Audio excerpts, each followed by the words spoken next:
Hello, everyone. Welcome to Season 7, Episode 5 of I See Bad Movies. I'm one of your hosts. I know, Episode 5, the penultimate episode of Season 7. I'm one of your hosts, Dave Keane, and I am joined, as always, by the Top Gun of Donald Trump's Space Force program, Emma Spicer. Please don't associate me with Donald Trump, for goodness sake. Listen, he just started Space Force. It doesn't necessarily mean that... And I will end it. Fair enough. Fair enough. Emma, are you excited for our penultimate episode? Excited's a bit of a push, but... Do you know what I'm going to be... I've turned up. That's fair. Do you know what I'm going to be really sad about? What? That we'll no longer have bad movies. In space. That's going to really upset me. Yeah. So we're only going to have to do... We could say everything like that, though, couldn't we? Like... Okay. I don't know. No, we can't, because we can't say it because it would be like inanimate objects or... Inanimate objects! But we've got, like, we can say bad movies in space, but we can't say inanimate objects. In space! Yeah, no, it doesn't work, does it? So... We'll just have to keep watching movies in space. That's it. We're now the I See Bad Space Movies. Yeah. That's it. There you go. Yeah, well, that's what we do now. Emma, do you want to know the name of the movie we're watching? Yes, I do. We're watching today Wing Commander, which is a video game movie. Yes. Okay. Have you seen this before? I have, many years ago, and I remember it being quite laughable at the time. I've not seen it, so... So it's from 1999, but I definitely didn't watch it in 1999. Okay. I'm pretty sure I watched it mid-2000s, something like that. Something like on the Sci-Fi Channel late at night when I was not sleeping, apparently. Yeah. So would you like me to read you the synopsis before we get into the habit of tossing coins and picking cards? Please do. So, in the mid-27th century, the Terran Confederation is at war with the felinoid Kilrathi Empire.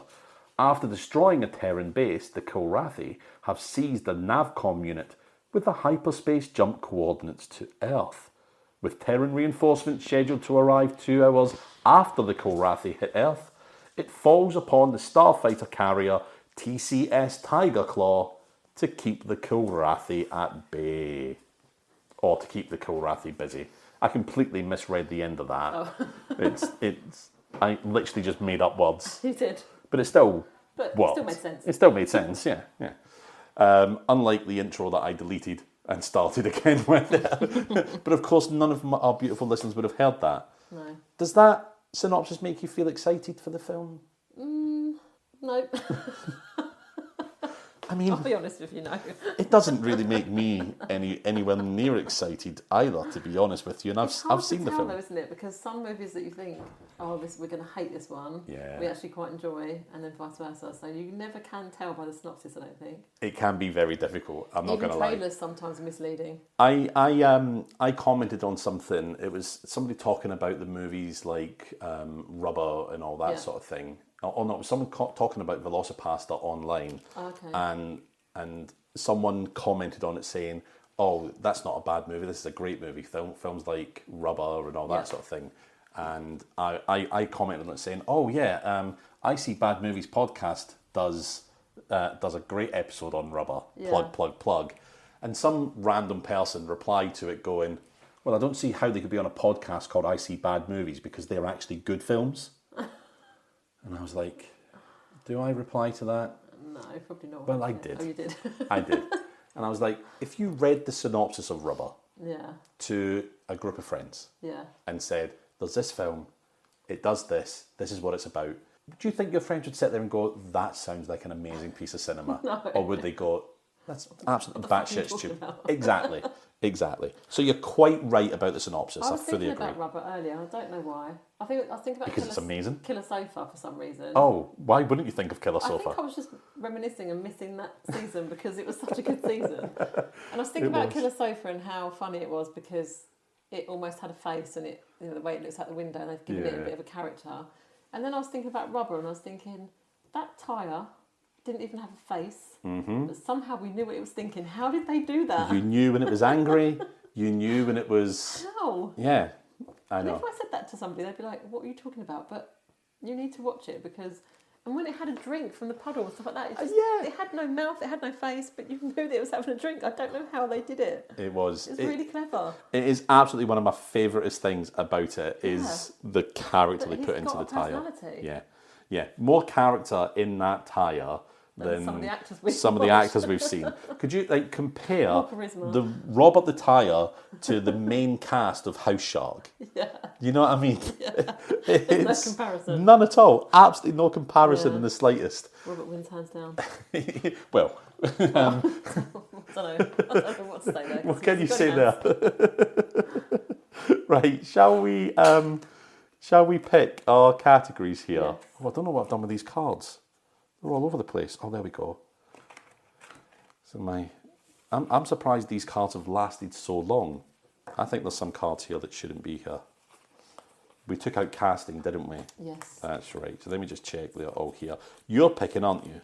Yes, I am. Right, okay, good. I've got all the cards sorted. Let's toss the coin to see what we're going to be focusing on. What do you reckon?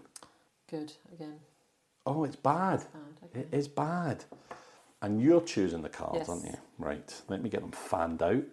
What I should do is find the sound effect of cards fanning out, shouldn't I? Is there a sound effect for that? I don't know if they... Quite quiet, wouldn't it? That was cards fanning out. Keep the day That was nothing else. Okay, all right. I don't think this is a career you should go into. This is why I didn't get a part in that radio play I auditioned for. Was that your audition? That was my audition of sound effects. And this is my sound effects of cards fanning out. Okay, right, there you go, you can choose. Special effects, actress. Oh, I've taken two. Oh. Music. Let me just swap that around, give it a little blub. Okay, there you go. Props, scene.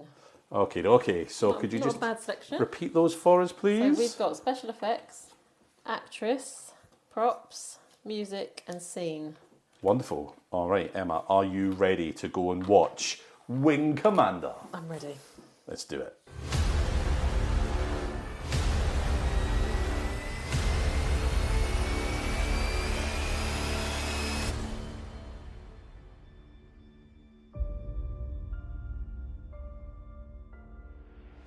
Well, welcome back, everyone. We've just watched Wing Commander, and at the same time, we've decided to change the whole podcast to just talking about anything but Wing Commander. We decided not to do the podcast anymore. Yep, it's game over. It's been fun, but that one broke us a little bit. That was a tough watch, wasn't it? It really was. Not because it was awful, it was just boring. Really boring, and it was a bad movie, but not bad enough that it was amusing. Yes. Not bad enough that it was funny, or it was trying to be a good movie. It was. But yeah, it was. But it failed on all fronts, really, didn't it? Yeah. The humour wasn't there. There was no charisma behind any of the main cast. You didn't care whether they lived or survived or won the day. Right.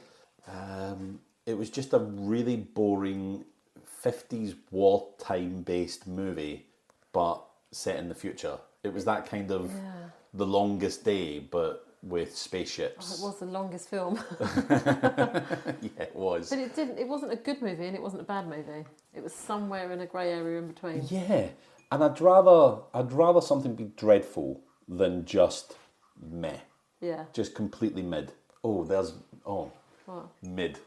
That's me being like cringe and riz. It was just mid. I said riz the other day and I got told never to say that again. So then obviously I said it more. Oh, you have to. Yeah, I agree with you entirely. Yeah. You have to just That is my job as rub a it in. parent to Yeah, be absolutely. embarrassing and cringe, isn't it? You have to embarrass your kids. Yeah. And anyone that says that's not how you parent, it is exactly how you parent your kids. They're not doing it right. No, they're not doing it right. I was embarrassed by my family. I will embarrass my family. That didn't come out right, did it? No, it didn't. I get what you mean. You get what I mean, Yeah. but I just literally said I'm an embarrassment to my family. Well, I'm going to hold your hand when I tell you this. Break it to me gently, please. There's only so much my fragile heart can take. Right. So, shall we get through this movie and kind of try and talk about what we can? Get through it. Can we get through this? Can we? Can our podcast survive this? Could movie? Daniel Bedingfield get through this? I don't know if he ever did get through it, do you? I don't think he no did. He one's kept ever seen singing him. about no one's seen him it. since. No one's seen him So since. who knows? I was glad you got that reference. It was quite a big song, though, wasn't it? It was massive at the It was time, massive but at the then time. nothing from him. And then, yeah. I don't remember anything else. No, but That's the trouble when his you have a massive sister, hit like that. Natasha Bedingfield. She had one song that was One song as successful well. Yeah, what was One-hit that? wonders. What was it with the Bedingfields that they just Yeah. had one-hit wonders? One and done. One and done. Completed it, mate. Yeah. Completed it. Pop star completed, mate. Sometimes they like it when you put the hits in. Anyway, so Wing Commander starts with a whole host of exposition talking about man's reach into the stars, to the moon and beyond, and ultimately ends up with a discussion about the creation of something called a Navcom computer to help them navigate the stars better. Yes. But that led them to finding an alien race called the Kilrathi. Unfortunately, and this is all literally within just a voiceover at the beginning of the film, we have... Oh, I can't remember who's doing the voiceover. I did read it and I thought, oh, I recognise that name. But they tell us that the Kilrathi were not interested in peace or friendship, and all-out war with the Kilrathi kicked in. So that's where we end up with. So we start out in 2654, so in the 27th century.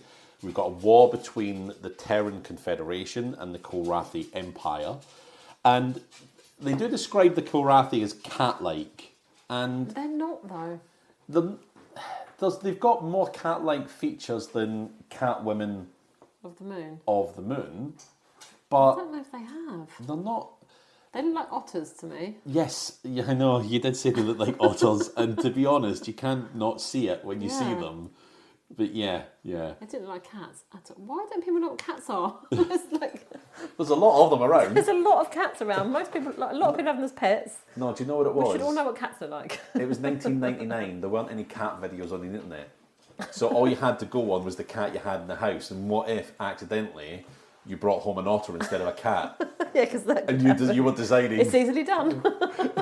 It's so easy done. Otters are everywhere. You know, you go to the pet shop, you don't know what you're picking up. And I an otter mean- one. And an otter one. Oh, no. No. No, why did I have to ruin it? I know. It was going so well, said the writers of the Wing Commander. Yeah. But yeah, so there's this big fight going between them. The Kilrathi are seeking the complete eradication of the human race. So the movie then starts with the Kilrathi Armada attacking the Pegasus Station, which is a remote Terran Confederation base. And it's a blitz attack. They get in, they get what they want very, very quickly, but they are after the Navcom. And before they take the Navcom, a distress signal goes out, tell the Terran Confederation or any ships in the local area that they've now got the Navcom, and the Navcom will lead them to Earth. And I don't know why it's so important that the Navcom is needed to get them to Earth, because why can't they just, I don't know, tail some ships and find Earth? What's so difficult about it? I don't understand. But anyway. But what's so difficult about being in space and finding Earth? Did you just say that? Yeah. I mean, look, Space is quite vast. I know it's quite vast, but we can say, right, without any shadow of a doubt, that's the direction to Andromeda. That's Betelgeuse over there. That's, I don't know, whatever other planet, Sirius B or whatever it is, or any other star in the solar system. Yeah. So, like, the spacefaring Kilrathi... You're right there, Milo. He's really having a go at that crocodile, isn't he? Yeah. The spacefaring Kilrathi don't have any way to look at the night sky and or telescopes or probes or anything like we have. Yeah. How have we been able to get to their space but they can't get to ours? That's what I don't understand. Why do they need a Navcom computer to get it, other than just it's a MacGuffin to make the whole film happen? Yeah.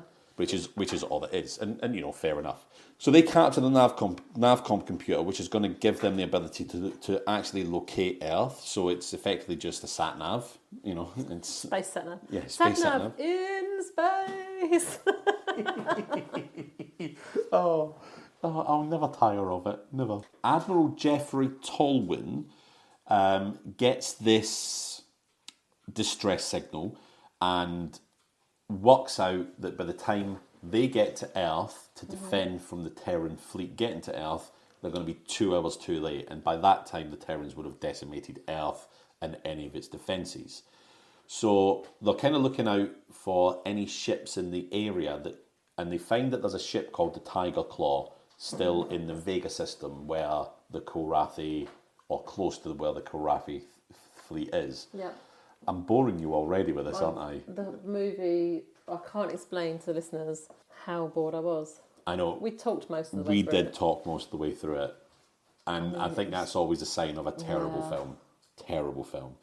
I can't remember the last film we talked through. Was it...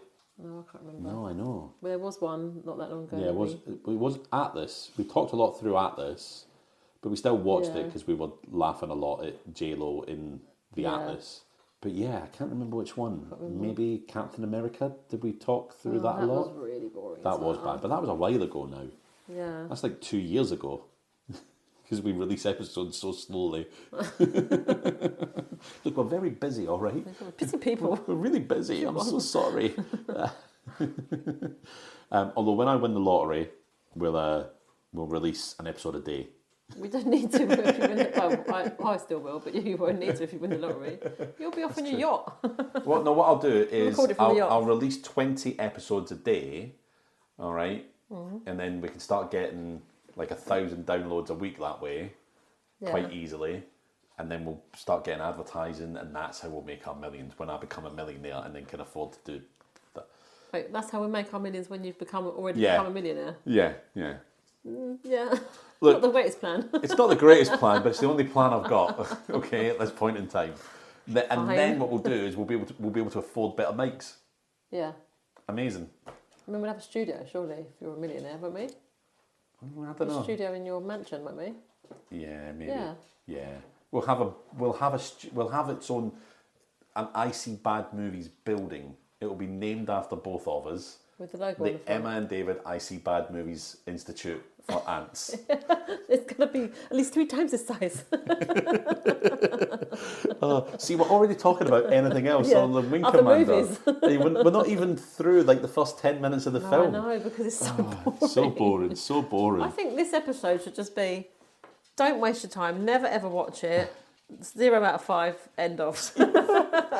Thanks everyone, see you later. Bye. Shortest episode ever. We're glad you joined us. See. It's not even worth going through what happened because nobody wants to watch this. I'm going to go through what happened. I'm going to go through it, Emma. Okay. All right? So you just sit there, shut up, and... It's getting so rude. And just listen, okay? Yes, boss. Whoa. What happened there? I don't know. Boss. Like, oh, I don't like it. Oh. It feels like the natural order of things has changed. It's all wrong. All right, anyway, so the Admiral Jeffrey Tolwyn, okay, realises that he's going to get there too late. So they're looking around for ships in the area. They find that there's the Tiger Claw in the area, but it's too far away for them to get a message to it. Yep. So instead they find that there is a small ship called the Diligent in the local area, okay? And on that ship, Tolwyn orders Lieutenant Christopher Blair, played by Freddie Prinze Jr. Not Tony Blair. Not Tony Blair, not Lionel Blair, not Sherry Blair. Not the Blair Witch Project. No. Although that would have been really That'd be interesting. And could you imagine the Blair Witch Project mashed in with this film? That'd be, God. You'd find them in the crew's quarters just standing up against the wall. So anyway, Lieutenant Christopher Blair, and Tolwyn knows his father from a previous conflict called the Pilgrim Wars. They get in touch with them and order him to get orders to the TCS Tiger Claw in the Vega sector, which is under the command of Captain Jason Sansky, played by none other than Hercule Poirot David Suchet. But they know that they're commanding them to fight a suicidal delaying action, because one ship is not going to stop the Kilrathi fleet. Yeah. Okay. So yeah, it's just you need to hold them up so we can get to Earth. So on the Diligent, we've got Lieutenant Blair, Todd Marshall. They are pilots fresh out of training, and they've got a captain on that ship called Captain James Taggart. They have to travel to the Tiger Claw, and they introduce something called well, it's what the Navcom computer does. It allows them to kind of, like, I don't know, warp speed through space to get to a different sort of position. So it introduces something that they call Scylla, which is from the ancient Greek. Not Scylla Black. Not Scylla Black. No, it's Scylla, which is from Greek mythology. It's as like a monster that killed several of Odysseus' crew. But it's like a great big sort of, I don't know how they explained it. It's not like a black hole, but it's like a really, it's got a really strong gravitational pull, and they've got to be really careful around it. So hold on to that for later. Yeah, kinda. It's nothing like the Bermuda Triangle, but I'm just trying not to be rude. It's just like a big magnet. Okay. No, it's not either. Oh. It's just got a gravitational pull, like a black hole. Yeah. Like a black hole. I don't know why they didn't just use a black hole. It's not a black hole, though, did yeah, you? No, it's not a black hole, but it's like a black hole because it's got a really strong gravitational pull. This is going to be so difficult. I know, because I can't concentrate and focus because it was so dull. No, I'm really interested to see where we go though through the rest of the synopsis and what your mind sort of free associates. I think this episode is mainly going to be synopsis because I've written about 2 notes. I've got some notes. Okay. But yeah, it's about 2. I've also got some good notes for the flip side indeed. Yeah. So let's see. I was just going to go into a bit about it here. So en route, the ship is pulled into a gravity well and loses its navigation computer. And while Taggart repairs it, Blair space jumps into safety, and he calculates the jump in under 10 seconds. And Taggart notes that Blair outperformed the computer. Ooh. Fine, whatever. Now, so they join the Tiger Claw, and they're joining a new unit. So there's a lot of sort of awkwardness around it, and there's kind of continual sort of pranks that require discipline from his wing commander. Hey, that's the name of the movie. Yeah. Their Lieutenant Commander, Jeanette Devereaux, and Blair and, what's his name? Todd Marshall. You've got a sci-fi movie based in the 27th century, and you're like, what shall I call this character? I know, Todd Marshall. Yeah. That's the money. The trouble is, when movies are produced in like the 90s or even earlier than that, and they're meant to be set in the future. Yeah. Like nowadays, you can do that. You've got CGI, amazing. You can create these worlds that you could never sort of imagine before. But back in the 90s, when this was made, you didn't have all the special effects and CGI. You didn't have. It was very much like, it's like when we watched. I can't remember the name of it. What was the one that we watched in this season?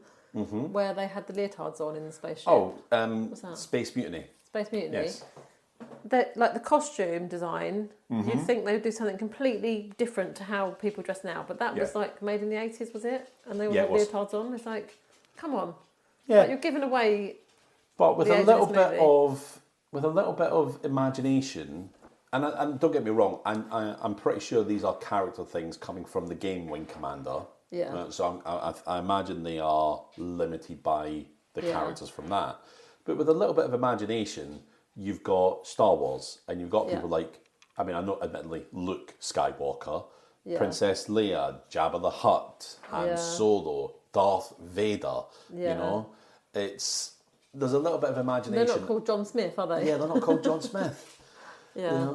I don't think you've got an excuse in 1999 to be like, oh, it's not 2024 yet. there's some imagination you can have. I think they're very limited by budget Yeah. in what they can do further, and obviously the universe of the Wing Commander from the games or whatever, which I've never played, and I don't know if these people exist in the game, but No idea. I think you wouldn't call someone Todd Marshall by choice, would you? But then when you think Unless your about name's it, Todd Marshall, and I really apologise to your mum when and dad. you think about it, a lot of the superheroes got really boring names, haven't they? Yeah. So, like, you've got Steve Rogers. Yeah, but he's born in the 50s. Yeah, No, he I wasn't. He guess. was born in the 30s. No, but he'd have been born in the 20s. Yeah. So, Peter Parker, Peter Parker. Clark Kent. Yeah. But it's nothing, you know. Bruce Wayne. Yeah. That's What's Tony Stark is Iron Man? yeah. Isn't it? Yeah, they're not. Is, yeah. They're not exciting names, Bruce are they? Banner.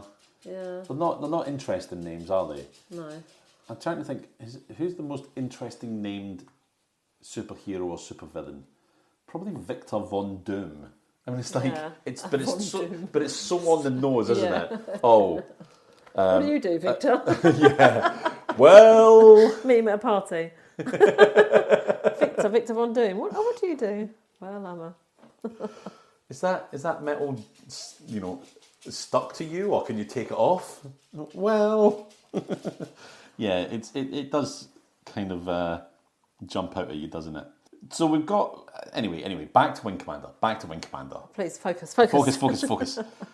So we got Blair and Chris Blair, Todd Marshall. Jesus Christ. They're joining a new team. These are under Jeanette Devereaux. However, Blair fights the distrust of his commander, Paul. Everyone's called Lieutenant or Commander in this. Yeah, everyone. Paul Gerald and his crewmate, Lieutenant Ian St. John. Oh, Jesus. Yeah. So he's got distrust with them because of the drastic orders that he's bringing from the Admiral. But also, we learn because Blair's mother is what was called a pilgrim, and they were a strain of humans who were the cause of the Pilgrim Wars. Pilgrims were the first human explorers and colonists, and had developed an innate ability to navigate space by feel, despite obstacles such as black holes. Navigate space by feel. Just don't know. What the hell? Okay, so but at the same time, Marshall, played by Matthew Lillard from Scream, Oh, yeah. Scooby-Doo from Shaggy. No, not Shaggy from Scooby-Doo. Yeah, but it's Scream, isn't it? Yeah. Yeah. I said Scary Movie at first, but that was wrong. Oh, yeah. He finds a kindred spirit in Lieutenant Rosie Forbes, falls in love with her, okay, and we'll talk about her in a moment, I think. So they go out, they kind of meet each other and all that. They're in a new crew, blah, blah, blah. They go out on a mission to search for the Kilrathi fleet and to find them and, I don't know, do some damage to them or whatever. Yeah. But the Kilrathis have already found the Tiger Claw, okay? And our heroes kind of realise, they're like, we've gone out to find this Kilrathi fleet, but we can't find them. There's 3 ships, but it feels too easy. Because they haven't got a sat-nav. Yeah, because they haven't got a sat-nav. Space nav. And it's... Sat-nav. In space. This episode's just going to be chaos. It is going to be chaos. I'm not looking forward to editing it. Just don't bother. I don't think I will. I'll just be like, have it completely uncut. Yeah. Just all the warts and all. Just have it. This is how Wing Commanders broke us. However, so they're out trying to search for this fleet and sabotage them or whatever. But they realise it's too easy. There's these 3 ships out of however many ships the Kilrathi have, and it's too easy. They're not protected. And then they realise, wait a second, the Tiger Claw is out there on its own. Guaranteed it's under attack. We've got to get back there.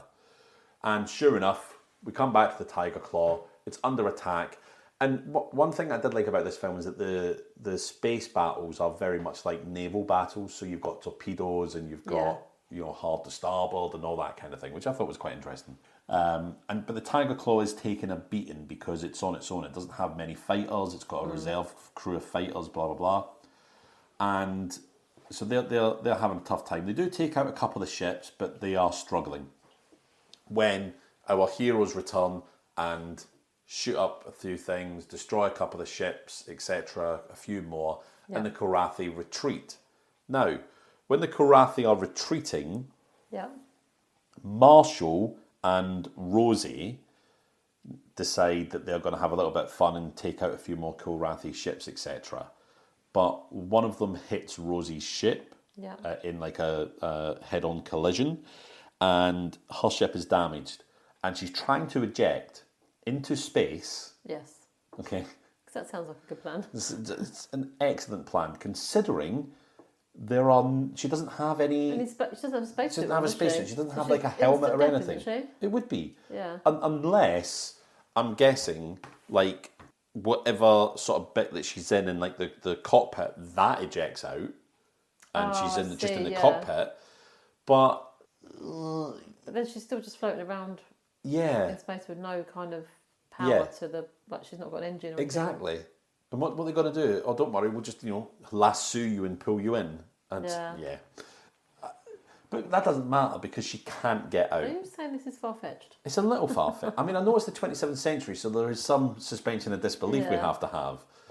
But there's also, like, I don't think you've really thought this through either. Yeah.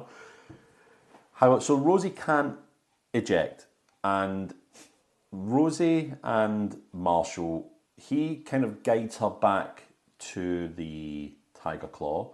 Marshall makes it in, he gets into the hangar bay, but Rosie crashes. Did you say that they had a bit of a fling? Oh, yeah, they had, yeah. Well, we saw them, we're assuming post-sex. We saw them. That's right, yes. And she was basically saying she wasn't satisfied, wasn't she?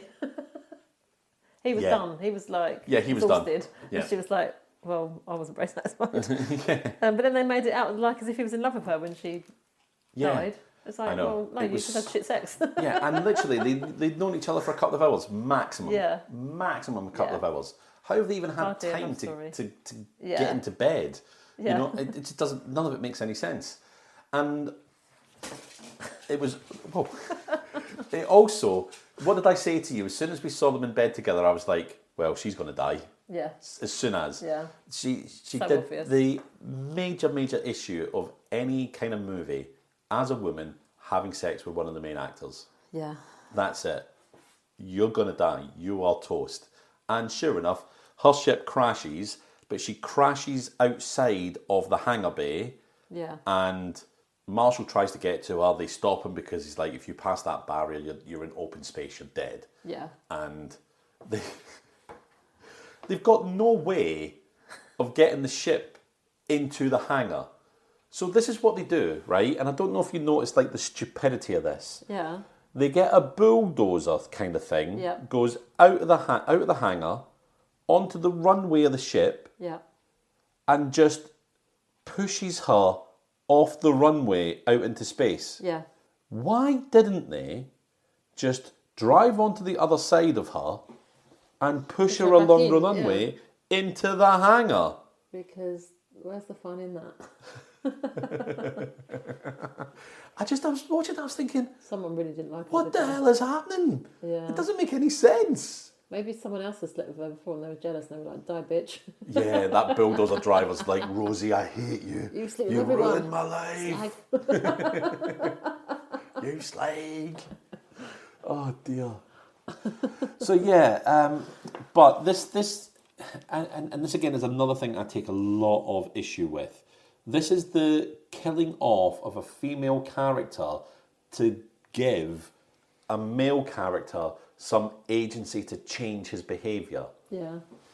And it's like, anything else could have happened to make him change that. Anything. Yeah.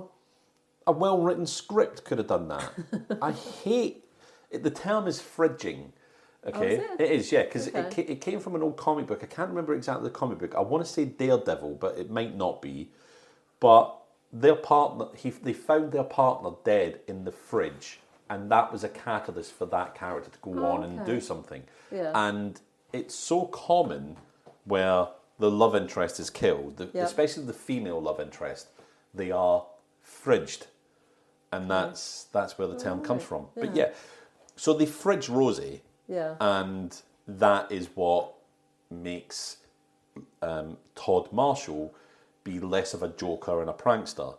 And also, I love the justice on these ships, because as soon as that happens, Wing Commander Devereaux is like literally, you disobeyed a direct order, I'm going to shoot you now. She grabs someone else's gun and points at his head. Yeah. And Freddie Prinze Jr. is so fucking awful in this film as Christopher Blair. He's so wooden.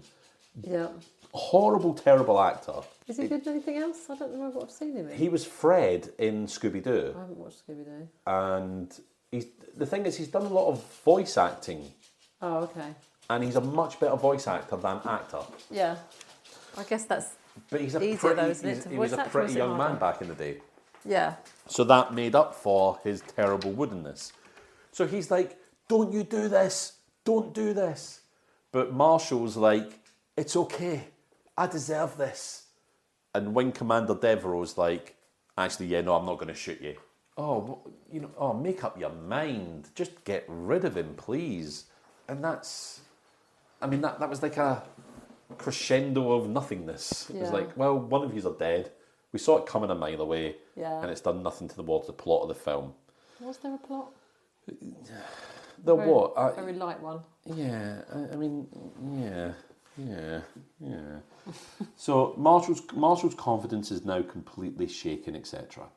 So despite the several setbacks, the Tiger Claw's personnel also successfully attack and board a Kilrathi communications ship with the Diligence. So they make this plan to board this ship, okay? In the attack, they find the stolen navigation computer and learn that the coordinates the Kilrathi fleet will use to approach Earth. So they know how they're going to approach Earth, so they know how to set up the Earth's planetary defences to deal with them successfully. Okay. However, the Tiger Claw is heavily damaged and can do nothing more to prevent the assault, except they can only send Devereaux and Blair in fighters to find their way back to Earth. Now, while this would normally be completely impossible for individual little fighter ships to make these jumps without a navigation computer, this is where Blair's Pilgrim heritage comes in, because that enables him to calculate the jump himself and be able to do it. So if the Earth is alerted to the Kilrathi ship before it, or if the Earth is alerted to the Kilrathi's plans, then the Earth's forces can destroy each Kilrathi ship before it gets its bearings after the space jump. If not, Earth's defences are going to be overwhelmed. So before Blair leaves, the captain of his ship, the Diligent, Taggart, who we find out in the film is actually in reality a naval intelligence officer, reveals himself as well to be a pilgrim, which, whoa, what a shock. We don't care enough for it to be a thing. We don't care about anything about this movie. It doesn't make any difference to the film at all. Devereaux herself, in the combat, her ship is disabled after destroying a missile, but she convinces Blair not to rescue her, but to continue on with his mission.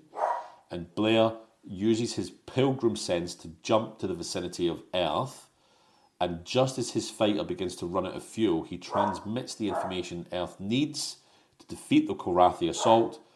He is pursued through the jump by the Kilrathi command ship, but his position lets him bait that Kilrathi ship into that gravity well that he encountered earlier in the film, and he pulls his fighter away at the last minute, but the command ship is pulled in due to its larger mass, and unprepared, when it makes its jump to Earth, the Kilrathi fleet is completely destroyed by the Earth fleet without hardly putting up a fight, and then they have a rescue and recovery pilot from Earth fleet rescues Blair, while Commander Taggart rescues Devereaux and the Diligent.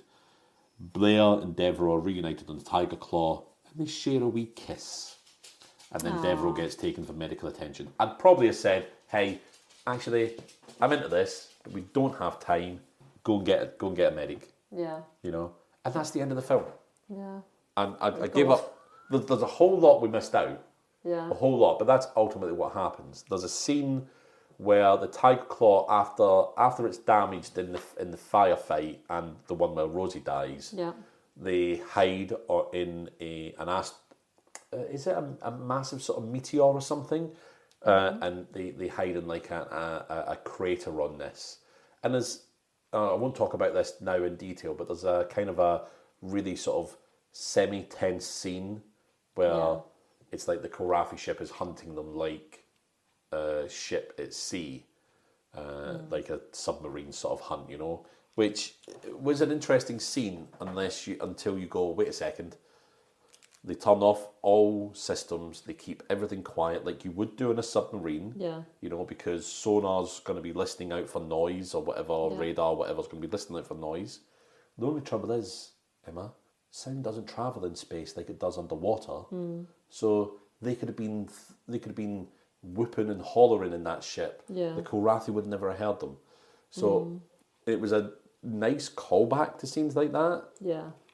But when you stop and you think about it, you're like, pointless. It doesn't make any sense. Yeah. Very painful. So, yeah, that was Wing Commander. Great. Yeah, brilliant. Don't watch it. Last couple of hours of my life. Yeah, it was really poor, wasn't it? And I'd seen it before, and I don't remember it being so painful. Yeah. And I don't know if it's... But did you watch it years ago? Yeah. Yeah. Mid-2000s I'd have watched it, I think. Not when it first came out, that's for sure. Yeah. Yeah. It was a struggle. It was a real struggle. So we're focusing on the bad, which you would think there should be a lot, wouldn't you?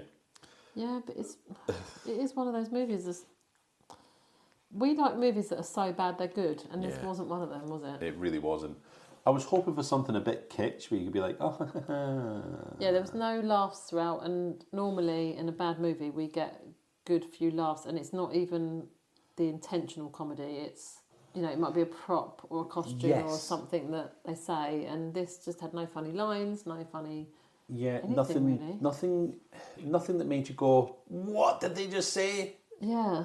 But it was more just It like... was trying too hard to be a good movie, I think. Yeah, I don't care what they just said. Yeah. That's the thing, we just didn't care about it. Yeah. One way or the other. And I think if you are making a movie about a desperate struggle for survival and fighting against all the odds, the first thing you need are charismatic characters and actors to portray those characters so that you can feel like you're rooting behind the underdog. Well, we get this so many in these movies that we just don't care about the main character. Yeah. And that you have to care one way or the other about the main character. You either have to hate them or love them. Otherwise it doesn't work. Yeah. Because if you don't care about the main character, you just don't care about the plot, do you? Yep. God, I'm yawning. Just this movie makes me want to yawn. So bad. So we do have categories that we want to talk about. Yeah.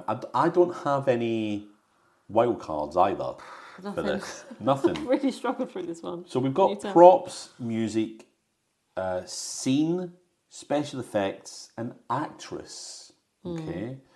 Well, for a while there, we didn't think there were any actresses in it, did we? Because it was just all male cast for a good while, wasn't it? It was, as I like to say, a sausage fest at the beginning of the film. I think what I want, right? Sausage fest makes it sound like they're all naked, like it's some sort of No, porno. sausage fest is just when there's like loads of men and no women. Would you go to a party and then you turn up and you're like, oh, there's not many women here, this is a sausage fest? Because that makes it sound like something else is going on to me. No. It might after hours. If there's a buffet or something, and then build up your strength. But no, it's just a sort of thing. It's like you walk into it, like you got you see all your mates or whatever, and there's zero women here. This is an absolute sausage fest. But you're not. No one's there with their sausages out. That's not happening. It's just I think it's a man thing. This is a sausage fest. Yeah. But it's not like there's anything going on. I mean, maybe I've just gone to the wrong sausage fests and they've all been very innocent. Maybe there are some, not safe for work sausage fests out there. Not sausage fest work, NSFW, whatever it is. But anyway, What are you talking about? I don't know. Navcoms, Kilrathi, cat, like people. They weren't people, they weren't cats, they were otters. They were otters. They were otters. Yeah, they were indeed. I need to. I won't get that wrong again. I promise you.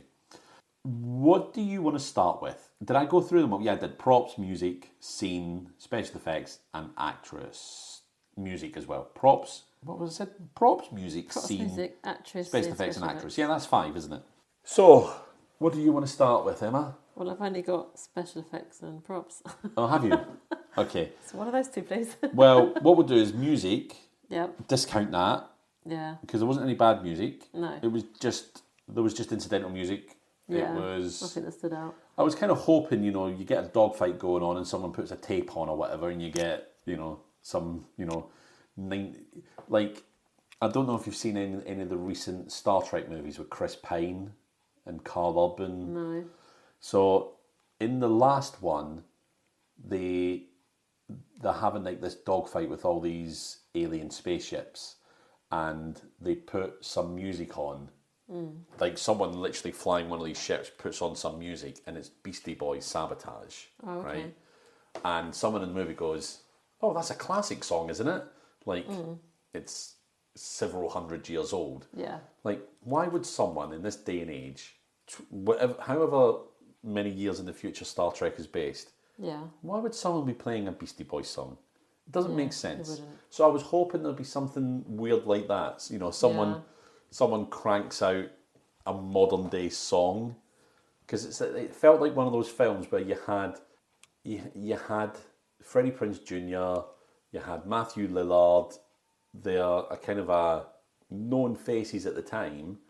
I wondered if and here's our musical tie-in for this movie. Here's the single that was released in line with this movie. I don't know, but there wasn't even anything like that. Nothing. Yeah, very disappointing. Very disappointed.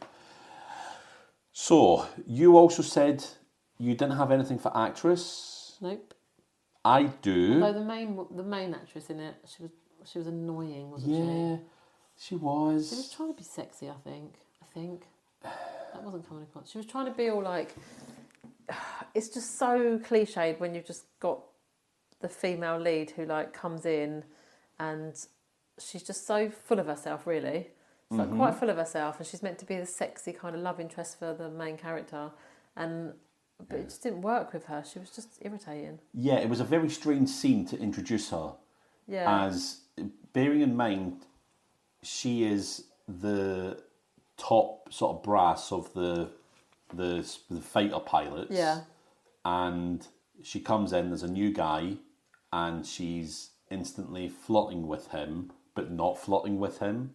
Yeah. I just don't imagine anybody odd. would do that. They just come in and be like, No. "Who are you? What are you doing here? Right, I'm your commander." It's extremely unprofessional, actually. If Yeah, it you're is. someone's boss Yeah. and you're just flirting with them Yeah. on day At one. one point, she started taking clothes off, and I thought, "God, he works really fast." It was so odd. Yeah. It was so odd. Yeah.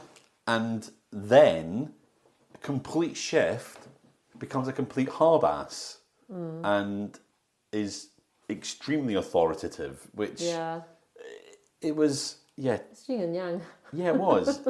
I don't know where I am. Am I flirting with you? Am I doing what I'm saying? Am I doing what you're telling me? Is this part of the flirting? I don't know. Poor Freddie Prinze Jr. didn't know where he was. Space, navcoms, sat nav. That's why he doesn't know where he was. They stole the navcom. Yeah, I didn't enjoy it. Who played her actually? Oh, I don't know. It's a name I recognise, Saffron Burrows, but I don't know what else she was in. Saffron Burrows. You? Oh, she was Andromache in Troy. Okay, Andromache.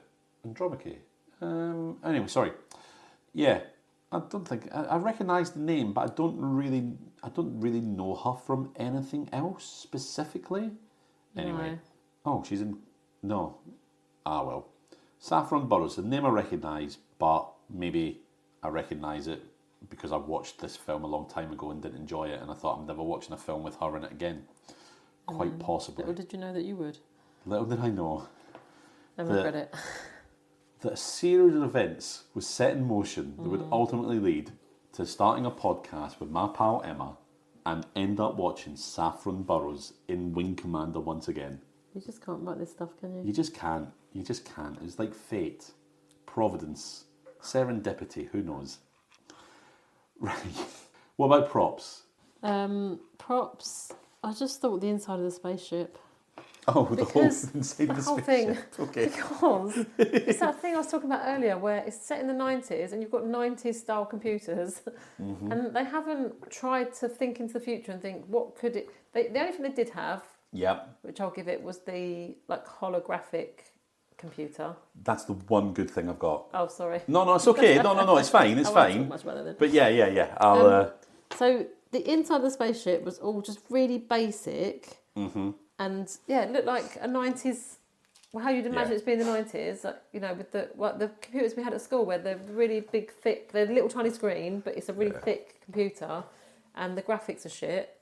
And that's what it looked like. But we also did have a really funny one. There was one funny thing in this. Oh, go on. And that was when they were in... Oh, yeah. When they went out into their little spaceships. Which looked like really beaten up, crappy fighter planes from World War II, didn't they? Yeah. They had some helmets on. Were they helmets or were they just kind of like...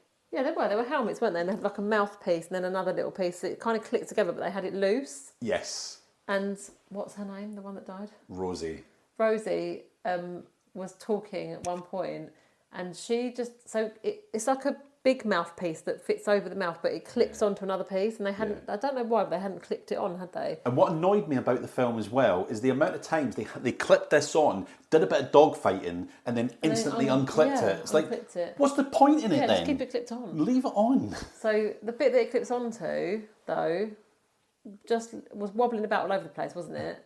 Yeah. And I'm sorry, but it just looked like a dildo. It did. it was a big red dildo. Yeah. It had a bulbous end. Yes.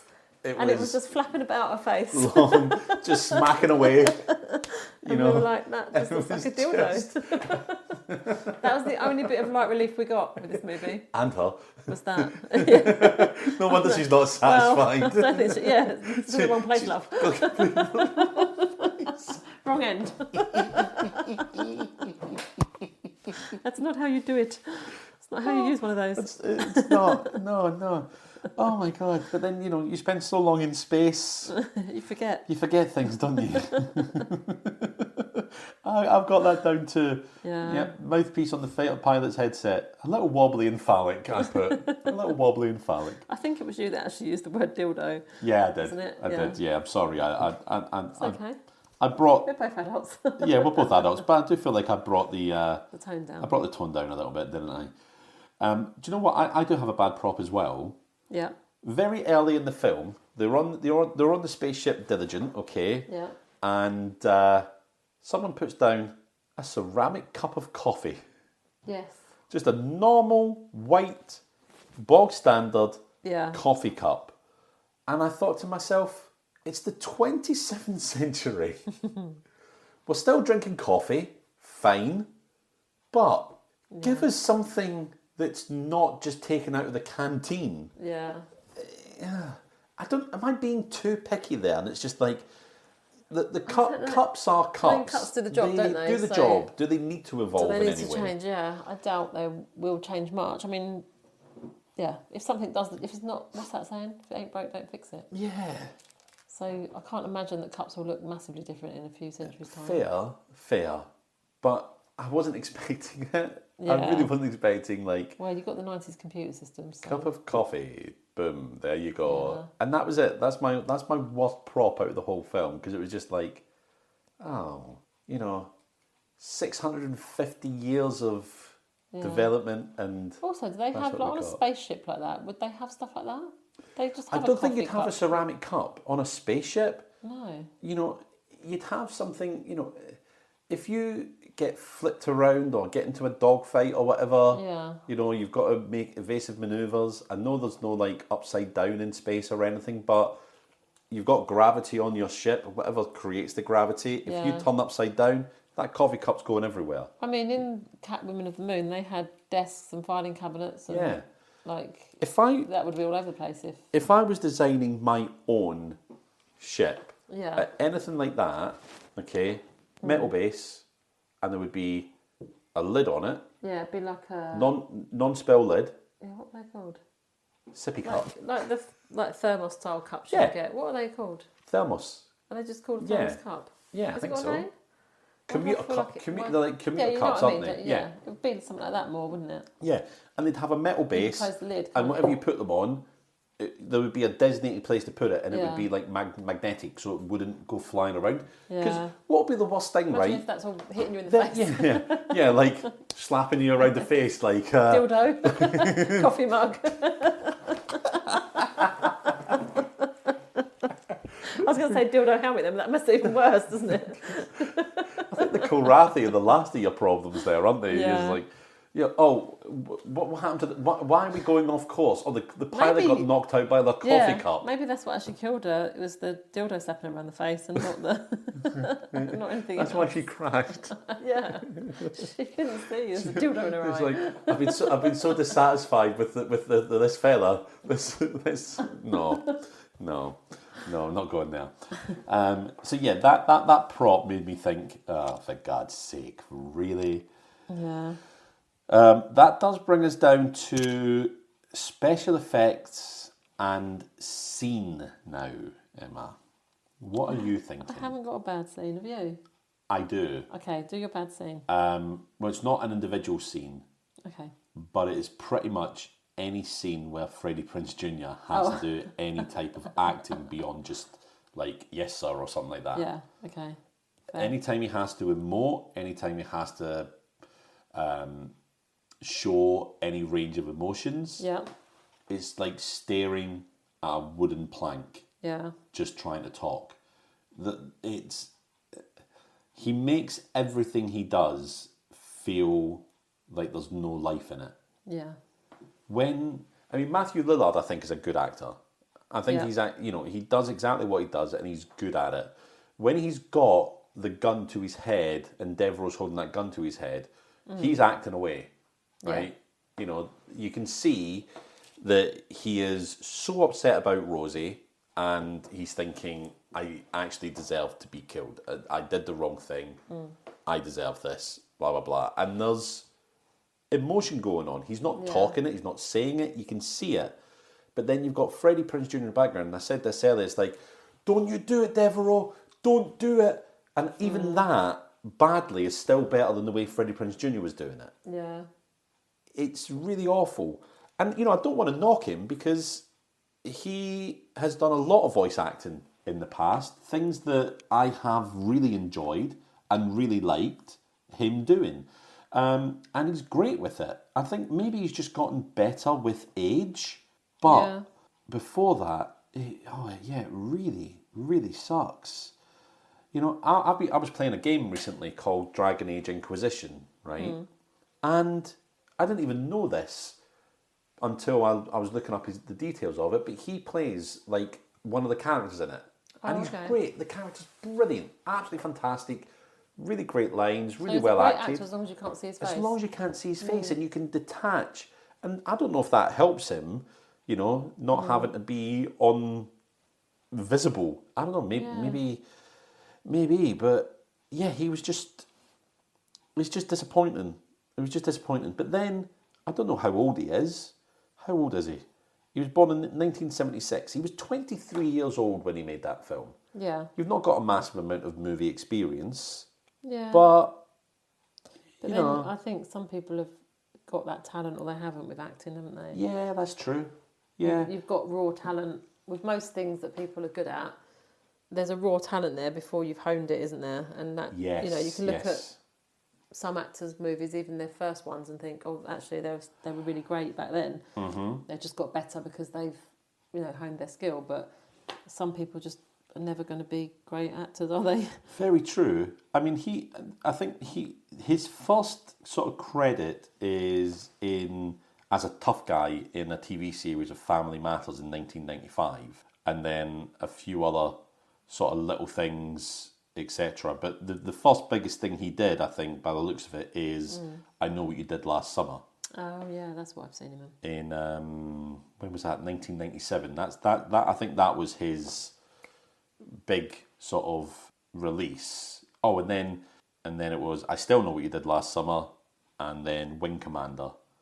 But yeah, it was really disappointing. Really disappointing. But much better voice actor. Just don't get him on screen. Yeah. I feel really mean saying that, but I'm quantifying it. He was terrible in this film, but he's good in other things as long as you don't have to see him. That's so horrible. I don't like being horrible, unless I'm being mean to you. Anyway, but can you think of a bad scene, or is it just all of the film? No, there's no scene that stands out. Just the entire movie. Yeah, that's fair. So that does then lead us to special effects, doesn't it? Yes. Excuse me 1 second. Okay, sorry everyone, I needed a cough, but I didn't want you to be able to hear it. Special effects. Do you want me to start? Do you want to start? I've only got one. So towards the end, where the spaceship blows up. Oh yeah. Before it blows up, it has like a like lightning effect all over it, and it looks ridiculous, and it made me think of the Back to the Future car.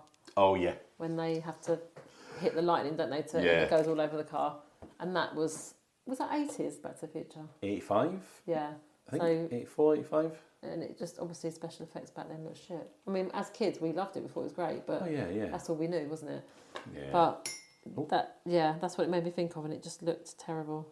But that's the only one I've got, actually. There was another one when another ship got blown up. Yeah. And it got hit by a few torpedoes as well. And it kind of had an explosion, and it had like a green line of explosion come out from it. Yeah. And then the ship just broke into 3 parts, and it was like, that was... Weird. I don't know, there was a massive explosion. How is it just... clunk? Did you undo the glue? What's going on here? Yeah, that was really disappointing. But I do have a terrible special effects as well. Okay. So it's the late 90s. We've just had The Matrix released, and The Matrix introduced to us something called bullet time. That I know. Slow motion movement thing, etc. Filmed in a really specific way by taking individual stills rather than camera shots and then slowing it down. And it's very specific. But what it spawned was a massive amount of films, action films, then trying to recreate bullet time by themselves. Yeah. So there's a bit in the film where they have to navigate the ship through this sort of jump, okay? Yeah. And it's not been done before. I think they've mentioned they have to navigate it through a phaser or something, a pulsar, something like that. And it's not been done before. It's really dangerous. And they do this, but as soon as the ship does it, they cut to these kind of like bullet time scenes around the ship for a couple of seconds. And the thing is, it's not even bullet time because they're not moving. They just kind of freeze the action and the camera moves around the action. So it's very badly done. It's really bad. It's really not well done. It's not bullet time. It's a bad version of it. And I was just like, oh God. It was really poor. And I just thought, why even try it? Just don't do it. Yeah. Save yourself the time, save yourself the money. Yeah. Just get on with it. Another really bad special effect was the Kilrathi themselves. Really bad. And I was reading up about this as well. There was the Kilrathi themselves. The movie was kind of let me read this out to you, right? Yeah. Where did I find it? So, director Chris Roberts regretted how the Kilrathi turned out in the film. Initially, production designer Patrick Totopoulos came up with designs that would have handled the Kilrathi the same way that Alien dealt with the Xenomorph, by having live dancers in bodysuits would have been shot in a way to make them appear 8 foot tall. However, it would have cost $500,000 to pull off, which Chris Roberts didn't have in the film's budget, or tight budget of $20 million. He'd already thought to have Peter Lamont hired as a production designer on the film, A decision producer Todd Moyer opposed for cost reasons, but conceded to in the end, and so he was not willing to inflate the budget further with the hiring of this Patrick to topple this as well. So as a compromise, the producer found a house in the UK where a team of inexperienced designers were hired to create the Kilrathi for $200,000. The director wasn't showing the progress of the suits and was becoming increasingly concerned, and this inexperienced team were hired late in production and, as the shoot went on, were behind schedule in delivering the suits. The producer often assured the director that everything was going to be all right with the suits, but when the time finally came for Chris Roberts to see the Kilrathi, he was horrified by the poor quality. A feeling that only got worse after he finished the day of shooting with the Kilrathi suits and looked over the rushes. Roberts knew his only solution was to fix the issue in post-production by having digital animation applied over the Kilrathi suits in an effort to improve them. After the shoot was over, Roberts went to Fox and asked for more money to redo the Kilrathi digitally, as well as additional money to shoot the original opening that was in the script, but had to be dropped for budget reasons, and they told him, no, we're making money on this film even if it sucks due to the video and the TV deals that we have. If we give you any more money, that might not be the case, so tough luck. So that's why they were stuck with that. So this inexperienced team must have been said, just make these cat-like suits, and they ended up with otters. Yeah. And that was They it. did end up with otters, that's the trouble. Which I thought was a really interesting sort of thing, and it just kind of shows what goes on in the background of these films where you could have had something good, but because of budget constraints and the production getting the producers getting in the way of it, you end up with, well, dog shit, really. Not dog fights, dog shit. I feel like that must happen all the time in these. It must happen movies, a lot. though. Yeah, it must happen a lot. You know, there's probably, I mean, budget constraints is going to be your biggest thing on any movie, isn't it? Yeah, it's going to make the difference between a great movie and a terrible movie. Yeah. And what was it? I can't remember what it was. Waterworld. Do you remember the movie Waterworld? Yes. I really enjoyed that film. Yeah, well, I didn't really like it. I mean, I haven't watched it for years and years. I enjoyed it. I thought it was a really good romp. And the story was that movie cost $99 million to make. Okay? Really? Yeah. But in an interview that I saw with Kevin Costner, he's like, no, it cost way more than that. They just did not want to say that they broke the $100 million. When did that come out? Because that must have been a lot of CGI, mustn't it? Yes, I think so to a degree. But I don't know if it was like CGI. I think there was a lot of practical stuff on the sea with ships and all that. But there obviously was CGI because, he goes underwater a lot and all that kind of thing. And, lots of explosions, etc. But that was 1995. And, I think, what was the actual budget on it that they say? The actual budget ended up being $175 million. Oh, okay. Was it? Oh, I might be misremembering this. But it was like, they didn't want to go over the full budget of 100 million, but they actually did spend a lot more, but they just didn't say they wanted to, they just didn't say they spent that much, and with it going so over time, etc., etc. But technically, Waterworld cost an estimated $175 million, but it took $264 million gross worldwide overall. Wow, okay, yeah. Yeah, I really enjoyed Waterworld. I thought it was great fun. Anyway, we're not talking about Waterworld.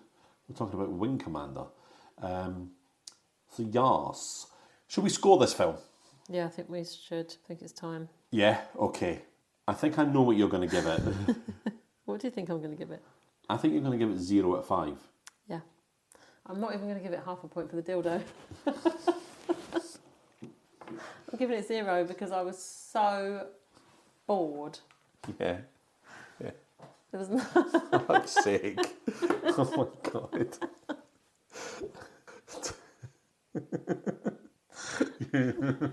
You've actually broken me.